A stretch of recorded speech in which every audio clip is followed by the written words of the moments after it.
அந்த காரடி பிரபு அவன் எம்எல்ஏ ஆயிட்டான். சர்டிபிகேட் மட்டும் தான் கொடுக்குறேன். தேர்தல் ஆணைய அதிகாரி இருக்கார்ல, அவர் சர்டிபிகேட் மட்டும் தான் அவனுக்கு கொடுக்குறேன். எம்எல்ஏ கன்ஃபார்ம் பண்ணிட்டாங்க. நான் சத்தியமா சொல்றேன், மே மாசம் 4ஆம் தேதி இந்த 10 லிஸ்ட் கொண்டு போய் நீங்க மருத்துவமனை சேர்க்க வேண்டிய நிலைமை ஏற்படும். நான் ஒரு மனோயாலியா மாறிட்டான். விமர்சனம் வந்து ரெண்டு வகையா வரும். ஒரு அரசியல் தொடர்பா இருக்கிறாங்க, ஒன்னு கட்சி சார்ந்து வரும், இன்னொரு தனிப்பட்ட முடியும். நீங்க டிவிகே இணைஞ்சு உங்களை பத்தி விமர்சனம் வரப்ப எனக்கு என்ன தோணுச்சு அப்படின்னா, உங்க மீது வைக்கிற கடுமையான விமர்சனங்கள் அது வந்து உங்களையும் உங்க குடும்பத்தையும் பாதிக்கலையா? பாதிச்சுச்சானா அவன் பாதிச்சுச்சு ஆரம்பத்துல. நான் ஒரு சாதாரண மனுஷன் தான். ஆனா அதுல இருந்து நான் கத்துக்கிட்ட பாடம் வந்து மிகப்பெரியது. என்னன்னா, ஒரு சமுதாயத்துல ஒரு மாற்றம், ஒரு முன்னேற்றம், அந்த மாதிரி ஒரு விஷயத்தை முன்னெடுக்கும் போது அது சொசைட்டில அது இம்பாக்ட் பண்ணுச்சுன்னா, நம்மளே யாருமே கிடைக்க பண்ணுச்சு அப்படின்னா, ரெண்டு விஷயத்தை நீங்க அட்ராக்ட் பண்ணுவீங்க. ஒண்ணு அன்பு, உங்களுக்கு முந்திரியாதவங்களும் அவங்க மேல ஒரு அன்பா இருக்காங்க. இன்னொன்னு ஹேட்ரட், வெறுப்பு.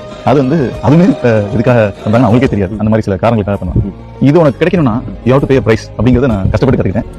இந்த ஒரு முன்னேற்றம் வரணும்னா அதுக்கான விலையா உன்னுடைய விமர்சனத்தை தாங்கிக்கலாம். எங்க தலைவர் மேல வைக்காத விமர்சனங்களா? இங்க வந்து காரைக்குடியில டிவிகே சார்பா டாக்டர் பிரபு அறிவிச்சிட்டாங்க. அந்த சைடு நாம் தமிழர் கட்சி சீமானன் நிக்கிறாங்க.